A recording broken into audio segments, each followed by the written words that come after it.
5ই August উনি পালাতেন না। উনি যদি সত্যিকার অর্থে রাজনীতিবিদ হতেন তাহলে মাঠে থেকে রাজনীতি মোকাবেলা করতেন। কি হতো? যা হওয়ার সেটা হতো, জেলখানায় যেত।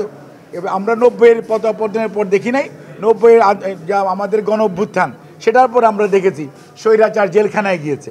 কাজেই সেই ক্ষেত্রে উনি রাজনীতিবিদ হিসাবে যে দায়িত্ব যেটা করেছেন, সত্যিকার অর্থে ওনার মধ্যে যে নিজের প্রতি এক ধরনের যে অন্যায় করেছে, যে অন্যায়কারী তার মনের যে দুর্বলতা সেটা উনি প্রকাশ করেছেন। তাদের নিয়ে আমরা রাজনৈতিক যারা গণতন্ত্রের জন্য আন্দোলন করেছে তারা মোটেই ভীত বা সন্ত্রস্ত নই। জনগণ সঠিক সিদ্ধান্ত নেবে করেছেন। প্রধান উপদেষ্টার যে বক্তব্য, মেহেদী হাসানকে উনি যেটা সাক্ষাৎকার দিয়েছেন সেটি আপনাদের মতো আমিও পত্রপত্রিকায় বা মিডিয়ার কল্যাণে কিছুটা পড়া এবং দেখার সুযোগ হয়েছে।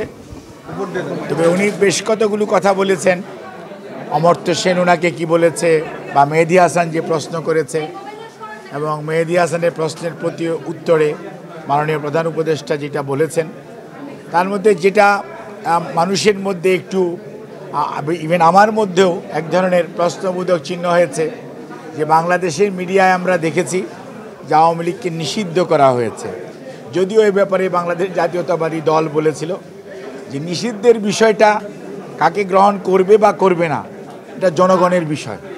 এটা কোনো অবস্থাতেই আইন আদালত অথবা সরকারি সিদ্ধান্তে যে করার যে প্রক্রিয়া, এটার সাথে বিএনপি কিন্তু সবসময় দ্বিমত পোষণ করেছিল। বিএনপি বলেছিল জনগণ সিদ্ধান্ত নেবে কারা অন্যায় অত্যাচার করেছে। তবে বিএনপি সবসময় একটা কথা আমরা বলছি, সেটা হচ্ছে দোজ হু আর এই গণহত্যাকারী এবং এটার যারা আদেশ দিয়েছে তাদেরকে আইনের আওতায় এনে যথাযথ বিচার করা, এবং সেটি সাবেক প্রধানমন্ত্রী হোক, ওনার দলের বড় বড় নেতারা হোক, অথবা দলের অন্যান্য যে কর্মীরা আছে যারা এগুলোর সাথে, এবং সরকারি কর্মকর্তা কর্মচারী যারা অতি উৎসাহী হয়ে বিভিন্ন বাহিনীর লোক এবং অনেক সংস্থার লোক, সর্বোপরি আপনার প্রশাসন দেখেন, বিচারালয় দেখেন, অনেকে ওয়ান স্টেপ এহেড তারা অতিরিক্ত মানে আপনার করেছে যেটি তাদের জুরিডিকশনের মধ্যে পড়ে না।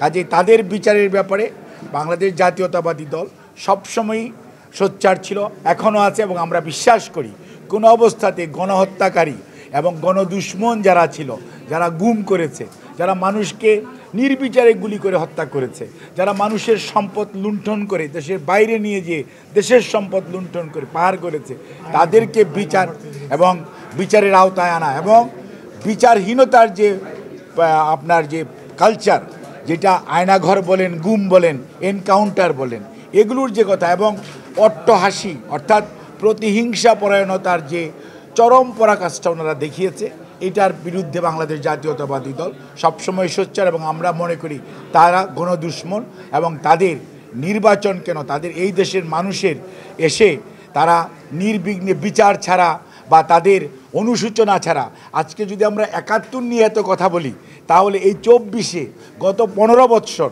দেশের ভোটাধিকার চুরি, দিনের ভোট রাতে করেছে, তার জন্য তাদের অনুশোচনা হবে না, এটা তো হতে পারে না। কাজে দে নিড টু মানে আপনার কি বলে যে আনকন্ডিশনালি জনগণের কাছে ক্ষমা চাইতে হবে, যেটা জনগণ সিদ্ধান্ত নেবে ক্ষমা করবে কি করবে না।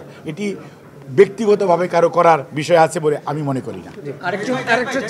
বাংলাদেশ জাতীয়তাবাদী দল এবং গণতন্ত্রকামী শক্তির যে ঐক্য হয়েছে, এই ঐক্য কোনো অবস্থাতেই ভয়ে ভীত হলে 5ই আগস্ট উনি পালাতেন না। উনি যদি সত্যিকার অর্থে রাজনীতিবিদ হতেন তাহলে মাঠে থেকে রাজনীতি মোকাবেলা করতেন। কি হতো? যা হওয়ার সেটা হতো, জেলখানায় যেত। এবার আমরা 90-এর পতনের পর দেখি নাই, 90-এর যা আমাদের গণ অভ্যুত্থান সেটার পর আমরা দেখেছি স্বৈরাচার জেলখানায় গিয়েছে। কাজেই সেই ক্ষেত্রে উনি রাজনীতিবিদ হিসাবে যে দায়িত্ব যেটা করেছেন, সত্যিকার অর্থে ওনার মধ্যে যে নিজের প্রতি এক ধরনের যে অন্যায় করেছে, যে অন্যায়কারী তার মনের যে দুর্বলতা সেটা উনি প্রকাশ করেছেন। তাদের নিয়ে আমরা রাজনৈতিক যারা গণতন্ত্রের জন্য আন্দোলন করেছে তারা মোটেই ভীত বা সন্ত্রস্ত নই। জনগণ সঠিক সিদ্ধান্ত নেবে।